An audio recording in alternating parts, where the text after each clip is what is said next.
میرے بعد کوئی نبی بھی نہیں آئے گا۔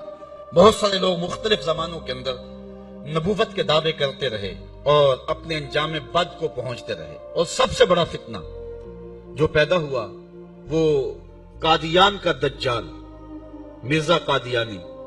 پہلے تو اس نے یہ کہا کہ حضور علیہ السلام کے بعد نبوت کا اجرا ممکن نہیں ہے، اور اپنی ایک کتاب حمامۃ البشرا کے اندر اس نے کہا رب رحیم شان والے نے ہمارے نبی کا نام خاتم الانبیاء بغیر کسی استثناء کے رکھا ہے، اور ہمارے نبی نے لا نبی بعدی کے بیان سے اس کی تشریح کر دی ہے، جو طالب علموں کے لیے بالکل واضح ہے۔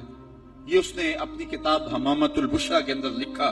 اس وقت تک اس کا پروگرام نہیں تھا کہ میں نے نبوت کا دعویٰ کرنا ہے۔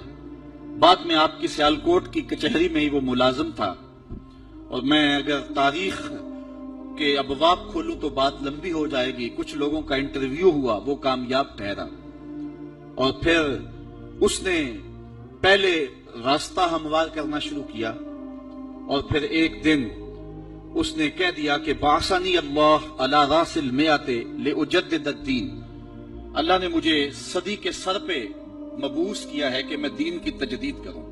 مجدد بن بیٹھا۔ پھر کچھ وقت گزرا، اس نے کہا وَأَنَا الْمَسِيحُ الْمَوْعُودُ وَالْمَهْدِيُّ الْمَوْعُودُ، میں مسیح موعود ہوں اور مہدی موعود ہوں۔ یہ حقیقت الوحی کے اندر اس نے لکھا، روحانی خزائن کے اندر موجود ہے۔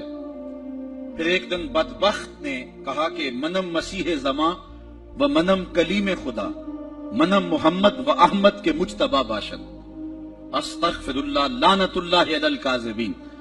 اس نے کہا میں ہی مسیح زماں ہوں، میں ہی کلیم خدا ہوں، اور معاذ اللہ استغفر اللہ میں ہی محمد ہوں، میں ہی احمد ہوں کہ جو مجتبی تھے۔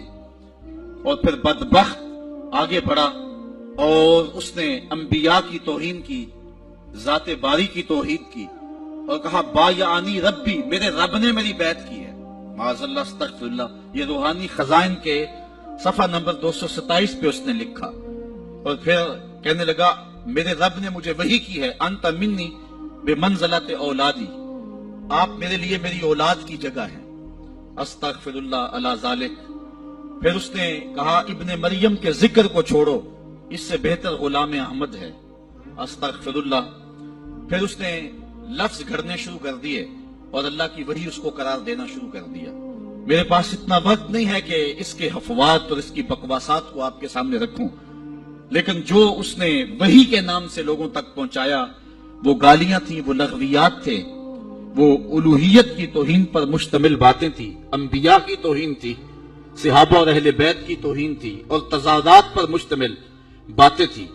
اور کیوں نہ ہو کہ یہ شخص ازلی بدبخت تھا، اور پھر اس نے یہاں تک کہا کہ جو میری بات کو نہیں مانتے اور مجھے تسلیم نہیں کرتے وہ جنگلوں کے سور اور کنجریوں کی اقبال نے کہا تھا کہ تو کہ نشناسی خفی راز جلی ہوشیار باش، اے گرفتار ابو بکر و علی ہوشیار باش، کہا تو نہیں جانتا کہ تیرے ساتھ کیا کھیل کھیلا جا رہا ہے۔ ابو بکر اور علی کو آپس میں مقابل کھڑا کرنے والے ہوشیار ہو جا، یہ خیال کی سازش ہے، یہ دونوں کرنے سینہ محمد عربی کی۔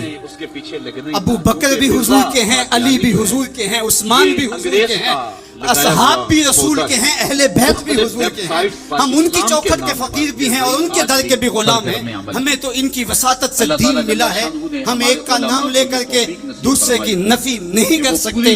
سید علی المرتضیٰ فرماتے ہیں حضور نے میرے بارے فرمایا یحلق فی رجلان محب مفرط و مبغض۔ علی تیرے معاملے میں آکے دو لوگ برباد ہوئے، تیرا معاملہ حضرت عیسیٰ والا معاملہ، ایک نے حضرت عیسیٰ سے بغض رکھا، ان کی ماں پہ تہمت لگا دی، اور ایک نے حضرت عیسیٰ سے اتنی محبت کی انہیں ابن اللہ کہہ دیا، دونوں گمراہ ہو گئے۔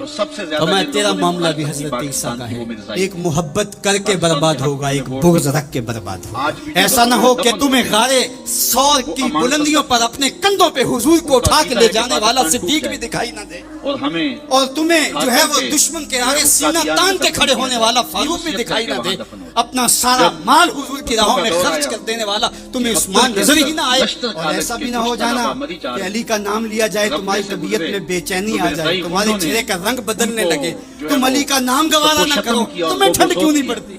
ان کو مارا تمہیں تسکین کیوں نہیں ہوتی ہے؟ اور میں آپ کو امت وسط کے حوالے سے ایک ضروری بات وہ بھی بتانا چاہتا ہوں، اور وہ یہ جو کراچی سے کہ میرا اسلام، میرا دین امن کا دین ہے، قیام امن دین کے مقاصد میں شامل علامہ ہے، نورانی کی قبر پہ لیکن دوسری جانب انہوں نے علماء اگر کے دشمن دستخط کے کی ساتھ سرکوبی کے بغیر راستے نہ نکلتے، اسمبلی کے اندر تو اسلام درخواست کہتا ہے جمع گھوڑے کروائی تیار مرزائیوں رکھو۔ کو اقلیت قرار دے اسلام کہتا ہے تمہاری تیغ قرارداد پرہاں پیش کی۔ اس کے سر کو پھر کاٹتی کیا ہوئی ہوا؟ آگے بڑھ جائے، 3 مہینے تم کی ان کے مسلسل جوڑ محنت۔ جوڑ پہ مارو، علامہ تمہیں فرحت جہاد کا اسمبلی کی حکم دیا کارروائی گیا، میں رہتے تو ان دونوں اور راتوں پلڑوں کو دور برابر دراز رکھنا علاقوں کا پڑے گا، سفر کر کے کہیں اور ایسا جلسے نہ ہو کرتے ختم نبوت کہ پر تم جو ہے وہ لوگوں کو ابھار امن کی بات کرتے کرتے اور پھر جہاد کو ہی بھول مرزائیوں جاؤ، کو بھی بلایا گیا، اور صفائی کا ایسا موقع بھی نہ دیا ہو گیا۔ کہ تم جہاد پھر کی ایک بات وقت آ کرتے گیا ہوئے